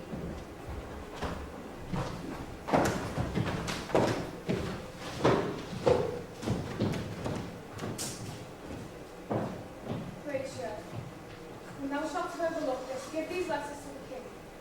They have letters for him. Every 2 days over the sea, a pirate, very warlike appointment, gave us chase. Finding ourselves too slow sail, we put on a compelled ballad, and in the grapple I boarded them. On the instant they got clear of our ship, so I alone became their prisoner. They have dealt with me like thieves of mercy, but they know what they did. I'm too good a turn for them. Let the king know, and have the letters I have sent. Prepare thou to me with as much speed thou wilt fly down. I have words to speak in thine ear, and will make thee dumb. Rose and Pant and Guildenstern hold their course for England, and I of them have much to tell thee. Farewell, she that now stands, Hamlet.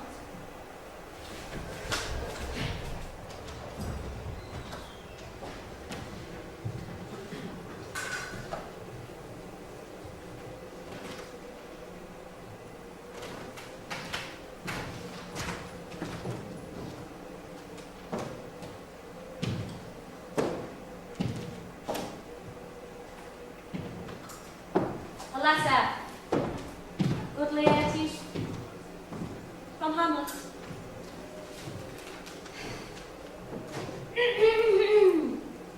High and mighty, you shall know I am setting naked on your kingdom.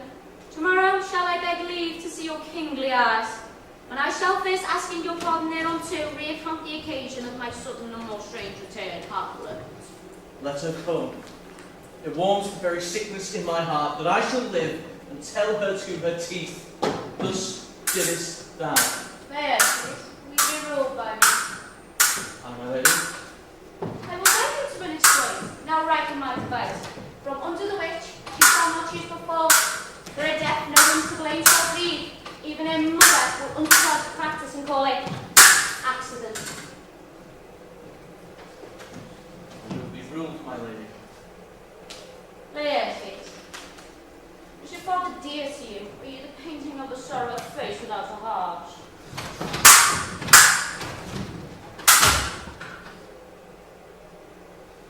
Why ask you this? Hamlet comes back. What would you undertake? You, your father's son, more than indeed than in words. To cut her in the throat. No place indeed should murder sanctuarize. Revenge should have no bounds. Hamlet returns, know you are come home. We'll bring you in fine together. Put a little wager on your heads, and she, being most generous and free from all contriving, will not bruise the foils. So by ease and a little shuffling, you may choose a sword unbaited, and in a pass of practice reacquite it for your father. I will do it. And for that purpose I'll anoint my sword. A God's unction of mountebank, so mortal that no cataplasm so rare can save the thing from death that is but scratched withal. And if I gall her slightly, it may be her death. If this should fail, the project shall have a second. And you're in your motion, and you are hot and dry, she calls for a drink. I shall have prepared a chalice for the nuns. Whereunto but sipping, if she by chance escape your venom store, our purpose may hold there. How long, sweet queen? One word doth tread on another's heel, so fast they follow. Your sister's drowned, lie at ease.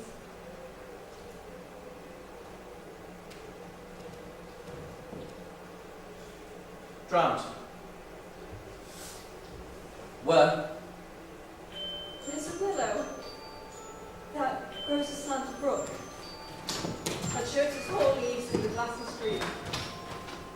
There with fantastic garlands did she come on, nettles, crow flowers, daisies, and long purples that with rose call christening. There, on pendant boars, her coronet weeds fluttering into honey, and envious never broke. And down her reedy trophies, and herself fell into the brook. Her clothes like glide in mermaid light, and a wildly bore her up, in which time she chanced snatches of bold tunes, as one incapable of her own distress. But like a creature, native and imbued unto that element. But long it could not be, till that the poor wretch was dragged down to lay to another death. Alas, so she is drowned. Drowned. Drowned.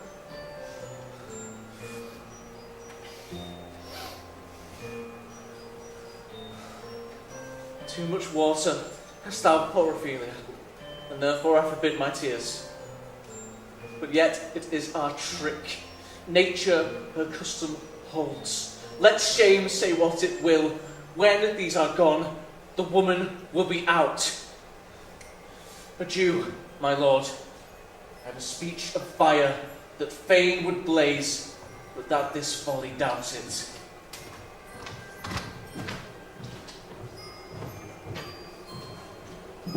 Let's follow, Gertrude, how much I had to do to calm this rage. Now fear, I will this sunset again. Therefore, let's follow.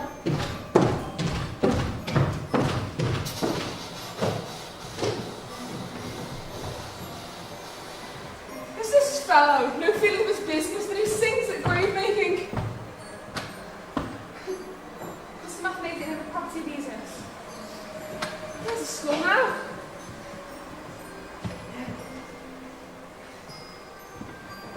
How the knave charles up to the ground as if it were Cain's jawbone that did the first murder. Might it be the pate of a courtier, which might say, "Good Norris, sweet lord, how dost thou, good lord?" Or might it be the skull of a lawyer? Where be his quiddities now, his quillets, his cases, his tricks, and his tenures? Why does he suffer this rude knave? To nothing but the sconce with the dirty shovel, and will not tell of the action of his battery? Let's stop already. Whose grave is this, Rat?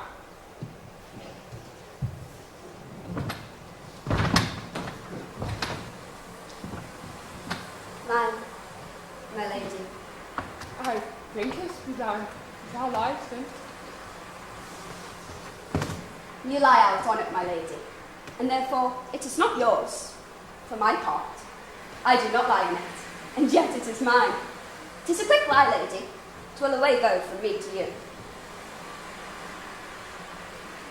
What man doth thou think you saw? For no man, lady. What woman, then? One that was a woman, but rest her soul, she's dead. How came she die? Very strangely, they say. How long will man lie in the earth, Harry Rob? If he be not rotten before he die, he shall last you some 8 year or 9 year. There's a skull now. This skull has been in the earth 23 years.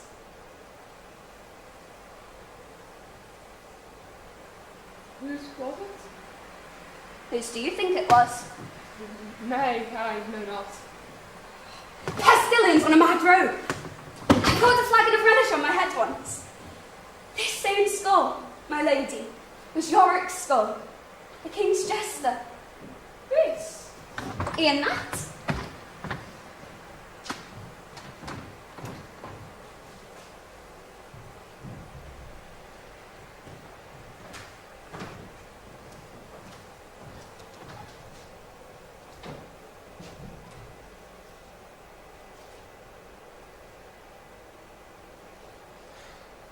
Alas, poor Yorick. I knew him. A fellow of most infinite jest, most excellent fancy. He hath borne me on his back 1,000 times, and now, how abhorred in my imagination it is. My gorge rings at it. He hung those lips I had kissed, I know not how oft. Where be your jibes now, your gambols, your flashes of merriment that want to set the table at a roar? Not one now to mock your own grinning, quite chapfallen. Get thee to my lady's chamber and tell her, let her paint on an inch thick. To that effect she must come. Make her laugh at that. What's up? Here comes the king.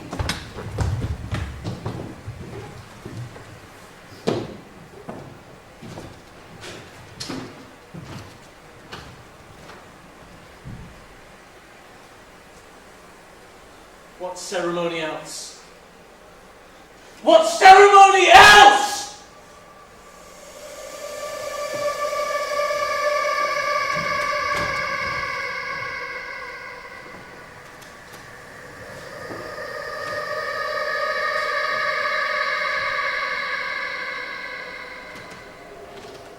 Her obsequies have been far enlarged to warrant eyes. Her death was doubtful, but yet, by great command, who weighs the order, she should in ground unsacrificed have lodged till the last trumpet. For charitable prayers, shards, flints and pebbles should be thrown on her. But yet, here, she is allowed her virgin krans, her maiden instruments, and the bringing home of bell and burial. Must there no more be done? No more be done. We should profane the service of the dead and sing a requiem and such rest of those as the peace-parted souls. Lay her in the earth, and for her fair, unpolluted flesh may violets spring. But I tell thee, churlish priest, a ministering angel shall my sister be, when thou'st lie howling.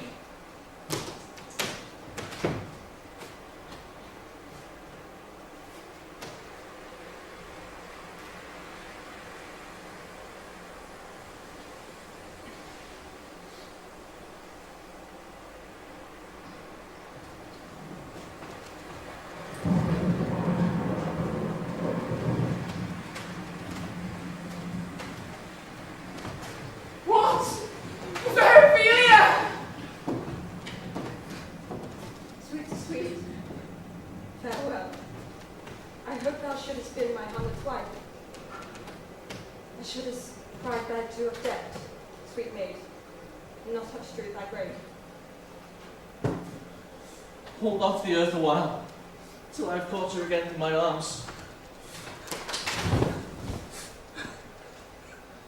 Now pile your dust upon the quick and dead, till of this flat a mountain you have made, to overtop Opelion, or the skyish head of blue Olympus. What is he whose grief bears such end? Is thy Hamlet the day? The devil take thy soul!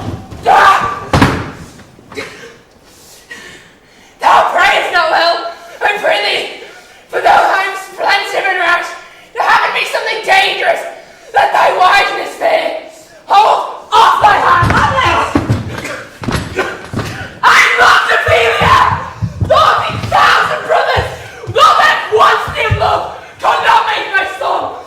What wilt thou do for her? Oh, she is mad Laertes, for love of God forbear her. Swoons, show me what thou wilt do. Weep, would fast, would tear thyself. I'll do it. Dost thou call it just to whine? To face you with leaping into her grave, and be buried with her quick, and so will I. This is mere madness, and thus a while fate will work on her. Hear me, sir. What's the reason that you use me thus? I will do ever, but it's no matter. Let Hercules himself do what he may. The cat will mew and the dog will have his day. Gertrude, set on watch over your daughter. This grave shall have a living monument. Another, quiet courtly shall we sing, till then in patience our proceedings vary.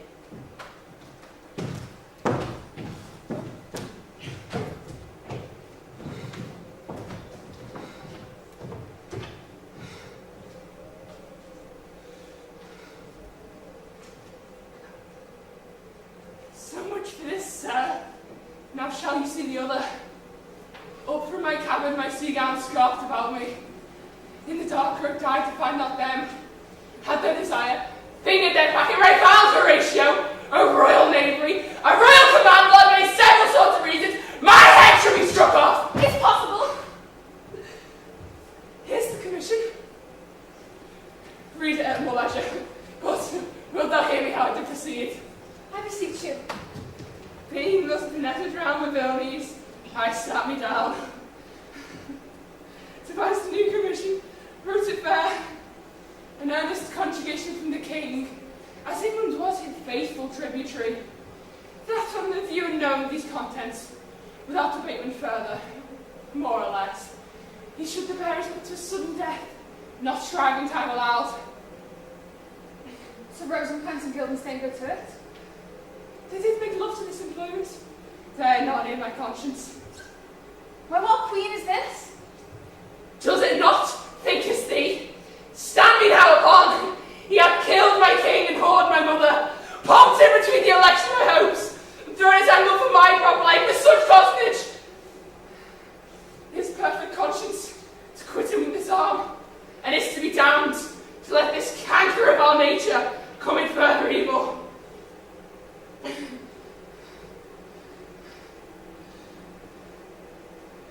Peace, who comes there? Your ladyship is right. Welcome back to Denmark. I humbly thank you. Sweet lady, if your ladyship were at leisure, I should impart things to you from my majesty. She bade me signify to you that she has laid a great wager on your head. Madam, this is the matter. Here has Billy come to court Laertes. Believe me, an absolute gentleman. A very soft society indeed to speak beautifully of him. He is the quarter-pounder gentry, for you shall find him what gentlemen would see. In the verity of extolment, I take him to be the soul of a great article, and the infusion of his dearth and renaissance to make tradition of him. His semblance is his mirror, and who else would trace him? His umbrage nothing more. You are not ignorant of what excellence. I dare not confess that, lest I should compare with him in excellence. But to know a man well were to know himself. I mean, madam, for his weapon. But in the education in him. His needs still fellowed. What's his weapon? Rapier and dagger. That's two of his weapons. Oh, well. The Queen, madam, had wagered him with 6 Barbary horses, that and dozen hands between yourself and him. He will not exceed 3 hits. He hath laid on 12 for 9. And it would come to immediate trial if your ladyship would vouchsafe the answer. Madam, I will walk here in the hall, if it pleases her majesty. 'Tis the breathing time of day with me. Let the foils be brought, the gentleman willing, and the queen hold her purpose. I will win for her, and I can. If not, I'll gain nothing but my shame and the odd hits. Shall I read the view and so? After that effect, my lady, what flourish your nature will. I commend my Yours. She does well to commend it to herself. There's no tongue else returns. If his fitness speaks, mine is ready. Now or whensoever, provided I be able as now. The king and queen and all are coming down now. In happy time. The queen wishes to use some more gentle entertainment on Laertes before you fall to play. She instructs me well. You will lose this way to my lady. I do not think so. Since he went into France, I have been continual practice. I shall win at the odds. But that was nothing how ill all hear about my heart. But it's no matter. Come, Hamlet, come take this hand from me.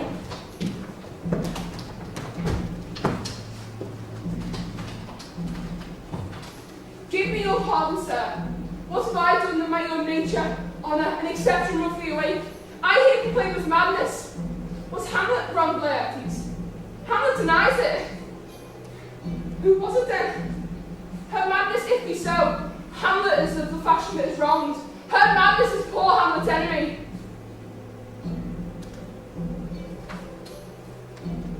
I'm satisfied in nature, whose motives stir me to my revenge.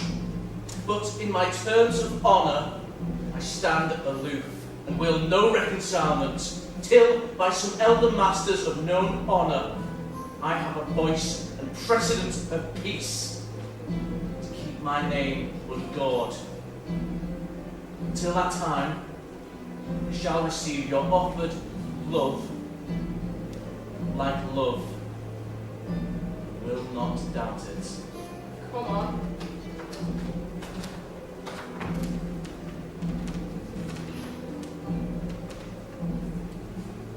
I, my good lady, Set me some sticks of wine upon that table.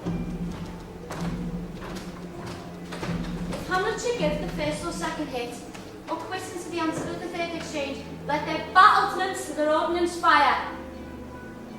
The Queen drinks of Hamlet's better breath. Give me the cups. And let the kettle to the trumpet speak, heavens to earth. The Queen jumps to Hamlet. Come, begin, and you the judges, bear a wary eye.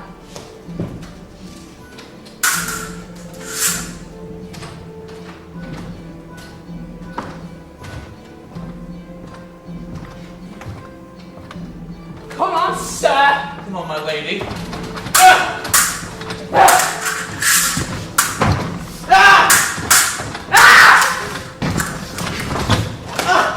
One! No. Judgment! a hit!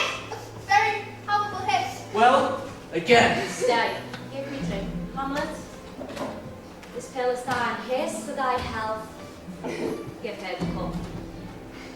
I'll play the spell first. Set it by a while. Come on!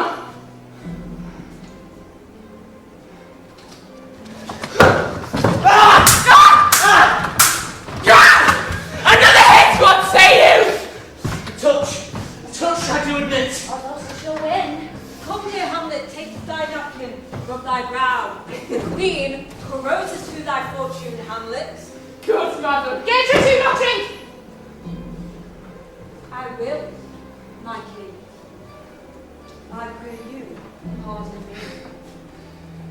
I dare not drink yet, madam, by and by. Come, let me wipe thy face. My lady, I shall hit her again. Come, I do not think. for the third, Laertes. You but dally. I pray, pass with your best violence. I'm afraid to make a wanton of me. If you say so, come on.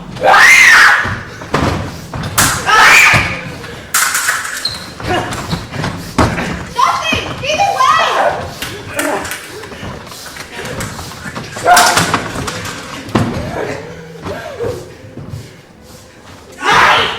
again!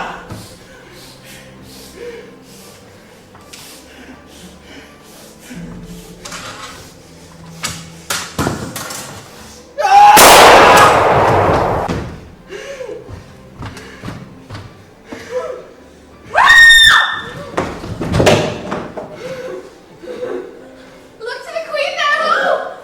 They lead on both sides. How is my lady? How's Francisco? There's a woodcock to mine own spring, Francisco. I'm justly killed for my own treachery.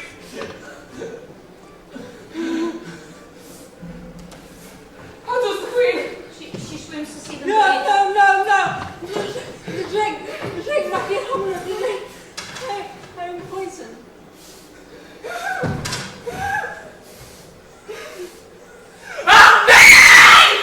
Treachery! Let the door be locked! Sing it out! It's here, Hamlet. Thou art slain. No medicine in the world could do thee good. In thee there's not half an hour of life. The treacherous instrument is in my hand, unmated and envenomed. The foul practice hath turned itself on me, lo, and here I lie, never to rise again. That my mother's poison. I can no more. The king's to blame. The point! In better too! Then better to thy work!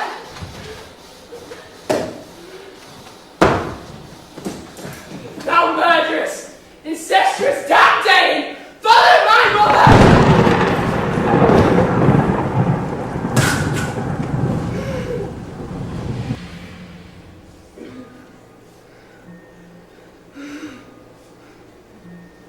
She was justly served.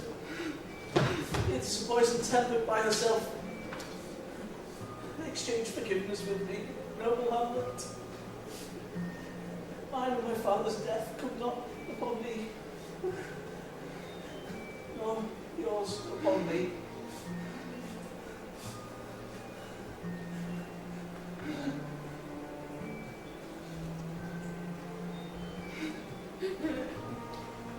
Heaven make thee free of it!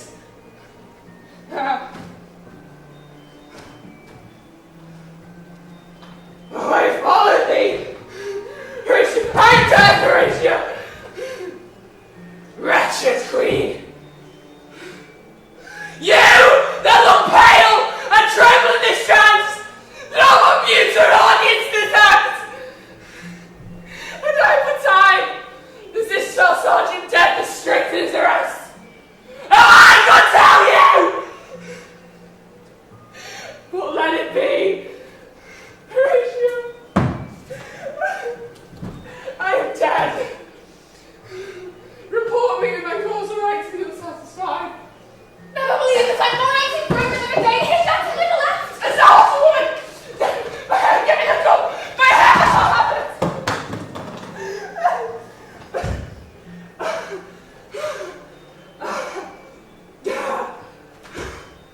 Oh, I die! The potent poison